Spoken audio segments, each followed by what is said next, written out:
Hey, faithful listener. Thanks for tuning in to the P40 Ministries Daily Podcast. This podcast is dedicated to helping you grow spiritually so you can grow personally. Let's grow together by building a consistent Bible reading routine. This is Jenn, your host, and today we will be discussing the book of Exodus.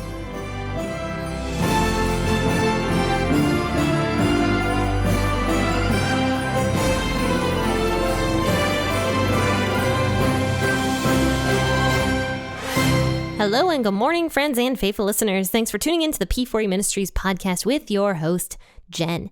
And I hope you guys are having a fantastic Wednesday afternoon or morning, whenever you're tuning in to listen. And, let's go ahead and discuss Exodus chapter 34 today, verses 10 through 27. And by the way, I'm going to be having a really, really fantastic guest on the podcast tomorrow. This is J. Warner Wallace that's going to be joining us. And he wrote the book Cold Case Christianity. And he also wrote Person of Interest, which he's actually going to be talking about tomorrow on the podcast. So tune in, because that's a really special episode with a really special guest that I'm so excited to share with you guys. And I do believe it's going to be a very interesting episode for all you guys. And I definitely recommend his book, Person of Interest. I read it and I learned a lot from it. I thought it was super cool how much influence Jesus really has on the modern day, which is what the book is all about. It just talks about basically modern day Christianity and how Jesus is the head of all of it, and even things with non-Christians that I didn't expect. So definitely tune in tomorrow at 6 a.m. or whenever you wake up for a podcast episode with J. Warner Wallace. But today we're going to be discussing Exodus chapter 34, verses 10 through 27. A lot of this is actually going to be repeated because God is once again declaring the 10 Commandments pretty much to Moses right before he writes them down on the second bunch of tablets that he is making for the people. So let's go ahead and discuss this. I'll be reading out the WEB version as I usually do. He said, "Behold, I make a covenant. Before all your people I will do marvels, such as not been worked in all the earth, nor in any nation. And all the people among whom you are shall see the work of Yahweh, for it is an awesome thing that I do with you. Observe that which I command you today. Behold, I will drive out before you the Amorite, the Canaanite, the Hittite, the Perizzite, the Hivite, and the Jebusite. Be careful lest you make covenant with the inhabitants of the land where you are going, lest it be a snare for among you. But you shall break down their altars and dash in their pieces their pillars, and you shall cut down their Asherah poles. For you shall worship no other God, for Yahweh, whose name is jealous, is a jealous God. Don't make a covenant with the inhabitants of the land, lest they play the prostitute after their gods and sacrifice to their gods. And one call you, and you eat of his sacrifice. And you take their daughters to your sons, and their daughters play the prostitute after their gods, and make your sons play the prostitute after their gods. You shall make no cast idols for yourselves. You shall keep the feast of the unleavened bread. 7 days you shall eat unleavened bread as I commanded you, at the time appointed in the month of Abib. For in the month Abib you came out of Egypt. All that opens the womb is mine, and all your livestock that is male, the firstborn of cow and sheep. You shall redeem the firstborn of a donkey with a lamb. If you will not redeem it, then you shall break its neck. You shall redeem the firstborn of your sons. No one shall appear before me empty. 6 days you shall work, but on the 7th day you shall rest. In plowing time and in harvest you shall rest. You shall observe the Feast of Weeks with the first fruits of wheat harvest, and the feast of the harvest at the year's end. 3 times in a year, all your males shall appear before the Lord Yahweh, the God of Israel. For I will drive out nations before you and enlarge your borders. Neither shall any man desire your land when you go up to appear before Yahweh, your God, 3 times in the year. You shall not offer the blood of my sacrifice with leavened bread. The sacrifice of the feast of the Passover shall not be left to the morning. You shall bring the first of your firstfruits of your ground to the house of Yahweh your God. And you shall not boil a young goat in its mother's milk. Yahweh said to Moses, "Write these words, for in accordance with these words I have made a covenant with you and with Israel." So a lot of this should be repeated for you guys. If you've been paying attention to some previous episodes of the P40 Ministries podcast, we've talked a lot about some of this stuff. For example, the Sabbath day, we've had plenty of time to talk about that. And also the boiling of the goat in the mother's milk. I'm sure you've heard that one a few times, and I did an episode about that one and what that actually meant. And that was something that the ancient people would actually do as like a weird ritual towards their gods. They would like boil alive a goat in its mother's milk as like a sign of prosperity. I don't know how that's a sign of prosperity, but that's what they would do. So God was basically saying, don't do this. Don't do that, because firstly, it's cruel, and secondly, you would be offering to another god if you did that, and that's not cool. So in verse 10, he's talking about redoing this covenant. So the people completely disobeyed God. They made themselves an enemy of God. That's actually what it says in, I just read that actually. I think that was that Colossians that they said that, Paul said that they made themselves an enemy of God. But that's what they did. You know, God had to leave because all of a sudden his people became his enemies when they were worshiping this false idol, and they forgot about God, and they were doing all these sinful things while they were worshiping this idol and just doing all sorts of crazy stuff. And so God left those people, but now his relationship with them is being repaired because of Moses, their high priest. Moses interceded for his people and went up and talked with God on several different occasions. And we don't know how long this took. This could have taken a couple months. It seems like it took a while, but Moses eventually repaired this relationship between God and the people, exactly what a high priest was supposed to do. So now God is saying, he's basically reiterating his commands that he gave to the people a while back. And so he says that, you know what? I am going to come back to the people. I am going to be among them again, is what he basically says. And he says, I'm going to make this covenant with you guys. You know, this covenant that you guys broke, I am redoing. I am merciful towards the people. I love them. And I am doing a special covenant with the people. And so he says that I'm going to do tons of marvels for you guys. You know, I'm going to do miracle after miracle for you guys. And it's miracles that have never been seen by literally any other nation. I am going to do for the nation of Israel. And so it's an awesome thing that I'm going to do for you guys. And that is what God did. I mean, he did so many miracles for the nation of Israel all throughout their time period, pretty much. You know, he was miraculously giving them victory in battles. I mean, we see that a lot. I mean, he just did so much stuff that we'll talk about later. But anyway, it says in verse 11 through 17, which is actually what I really want to focus in on today. He's talking about the people and their Asherah poles. So what the heck is an Asherah pole? So I had to look that up myself. So an Asherah pole is actually like this like wooden thing that people would erect, and it was to the goddess Asherah. And we hear about Asherah poles pretty much all the way to like past Jeremiah. Okay, so this was something that God hated. He did not want any people worshiping this goddess Asherah because she didn't exist. And plus, she was pagan. This was a very immoral goddess. She was the consort to her son Baal, they believe. She was a consort to this other god at the time called El. And she was basically this like fertility goddess. And you know what happens with fertility goddesses? People, worship these fertility goddesses by having sexual relationships with other people. So the Asherah pole was something that people would worship in honor of this female consort goddess chick, Asherah. So later on throughout scripture, we find out that the Israelite people actually mixed in Asherah with their belief in God or Yahweh. They would actually put stuff, they would actually like put Asherah poles next to God's temples or in God's temples. I don't know. They would put, they mixed Asherah in with God. And there was an inscription somewhere, I don't know where, but there was an inscription somewhere that they found that said Yahweh and his Asherah. So in other words, Yahweh and his wife, Asherah. So people would start mixing in these two religions. Now, here's the thing. Paganism and Christianity don't mix. They just don't mix. Christianity and Judaism, I should say, because we're talking about Jewish people here. Judaism is a monotheistic religion. So if you start mixing in all these other different gods and goddesses, that's no longer a monotheistic religion.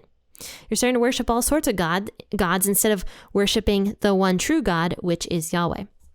So God wanted nothing to do with these Asherah poles and wanted the people to have nothing to do with these Asherah poles. Because not only would this cause sin, but these things would lead the people away from God. The worship of other gods and goddesses lead people away from God. That's just the natural response to things, because as people make up rules and they make up their own religion and they make up this and that, they're going to get further and further and further away from God. So God was super, super, super adamant here in verses basically 11 through 17 that they need to smash down these Asherah poles when they get into the land of Canaan. So what God is saying here is he says that God himself is going to drive out the Amorites, the Canaanites, the Hittites, the Perizzites, the Hivites, and the Jebusite. So those were all the people that lived in the Canaanite region at this point in time. And God says that he himself was going to drive these people out and give this land back to the Israelite nation. Because you remember that Abraham lived there, and Isaac lived there, and Jacob lived there, and now it belongs to the Israelite people.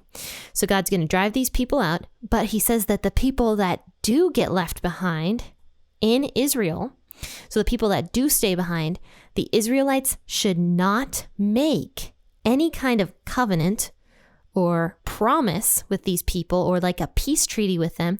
They should not make anything like this with these people, because these people worship these other gods. He says that instead of making a peace treaty with them and, living simultaneously with them with two different religions in one place, God is saying to the people, go and smash down their false idols. Show them what the real God is. Smash down these Asherah poles and these pillars. It says that break down their altars, dash in pieces their pillars, and cut down their Asherah poles. For you shall worship no other God, for Yahweh, whose name is jealous, is a jealous God. God literally says that his name is jealous. And I like that it's capitalized. So the J in jealous is capitalized. So that is God's name. That is what God calls himself. He calls himself jealous. He is a jealous God. He wants us. That's pretty cool, actually, if you think about that. He is jealous for you. He wants you to come to him. He doesn't want you worshiping anything else. He wants you to worship him. He loves you. He wants you. I think that is just so cool that his name is jealous.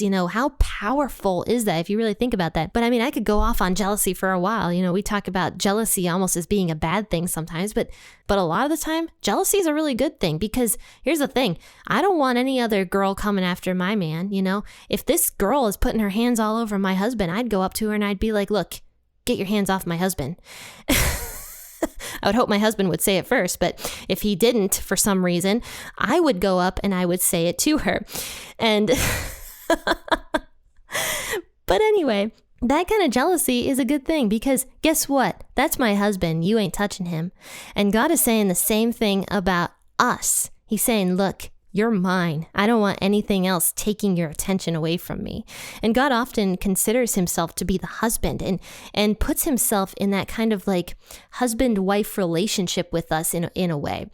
It's a picture. It's a picture of what God is doing with us. He's similar. He's similar to a husband, a person that is, jealous for his wife. He doesn't want his wife going off and marrying any other man. He wants his wife here with him, and that's just a natural response that we have with our spouses. We don't want any other man or woman or anybody going up and touching our spouse. We don't want that. So that's a natural response God puts in us, and it's a picture of how God feels about us, you and me, the church. So he says in verse 15, he says, don't make a covenant with the inhabitants of the land, lest they play the prostitute after their gods. So he says, I don't want them playing the prostitute after their gods, and I don't want you playing the prostitute after their gods.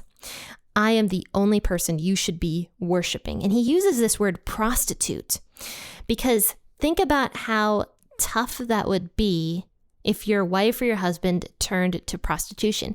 And there's actually a book in the Bible called Hosea where God has this poor prophet named Hosea go and marry a prostitute. And of course, she stays faithful to him for a little bit, but then she goes off and does her own thing and starts sleeping around with other men. And Hosea has to go back and get her back. He has to redeem her. But it's a picture of how God feels about us. You know, when we take our attentions away from him to worship other things, whatever it might be, whether it's Asherah or something in your life, your work, your husband, your wife, your family, I don't know, whatever it might be, when you take your focus off of God and start worshiping something else in your life, God considers it playing a prostitute. You know, we'd be devastated if our husbands or wives cheated on us, or, you know, our husbands and wives played the prostitute in a sense. We'd be devastated. And that's how God feels about us. So he's saying here, I don't want you guys playing the prostitute after their gods. And I don't want them doing it either. You know, everything God does, he's pulling people towards him constantly. He's always pulling people towards him. Even the Egyptians, you know, we talked about that, how God was saying, you know, I'm sending these plagues for the Egyptians so that they will know that I am God. You know, stop worshiping these cows and these sheep and these frogs and everything else they're worshiping. Start worshiping the true God, Yahweh. That's what God is saying to the Egyptian people. So he's always pulling people towards him. You know, we often think that the Old Testament is reserved only for the Israelites. And yes, I mean, the Israelites were supposed to have the law. They were God's chosen people to show the rest of the world what it was like to live under God's law. That was the purpose of the Israelite nation, was to be a blessing to every other nation on earth. And there was actually a verse I read. Actually, let me see if I can find that verse so I don't screw it up.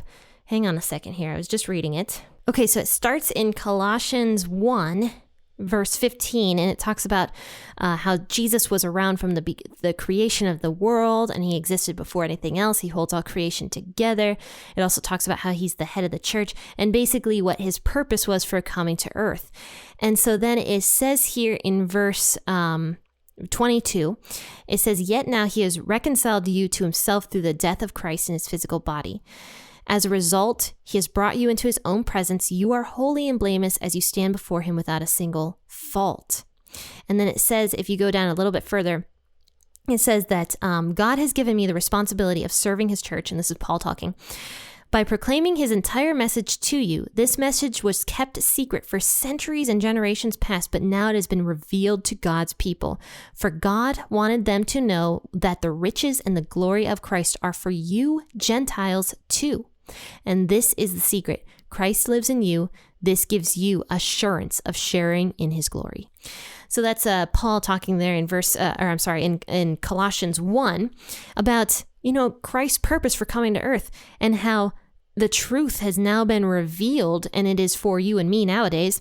But back then, these people didn't know that, but it was for the Gentiles too. That is specifically what Paul says. He says, you know, the salvation was also meant for the Gentiles. And we can see this all throughout Scripture about how God is talking about how he's jealous, not just for the Israelites, but for you and for me. You know, Gentiles, well, I don't know if you're a Gentile, but I am. You know, Gentiles like me, God has included me in this gift of salvation. And that was from the very beginning of time. God had always included, he's always meant to include the Gentiles. And it says that even in the Old Testament, he talks about that, how if anybody wants to start following the law who is not a Jewish person, let them, you know, bring them into your community as a Jewish person, pretty much. That's what God talks about. So that was the point. And, you know, I think a lot of people miss that. And even here, how he's talking about, you know, having no covenant with these people because they're playing the prostitute to their gods. You know, show them. That's what God's saying. Show them the true God by smashing down their altars and their Asherah poles and whatever else they're worshiping. Because guess what? When you smash that stuff down, their gods aren't coming to help them.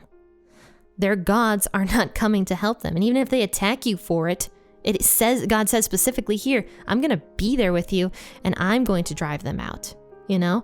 So that's what God is saying, that the people need to be fully committed to him, because the other nations at that time, you know, the Canaanites, they're going to see that the Israelites are worshiping Yahweh, and they're going to be like, their God is actually for them.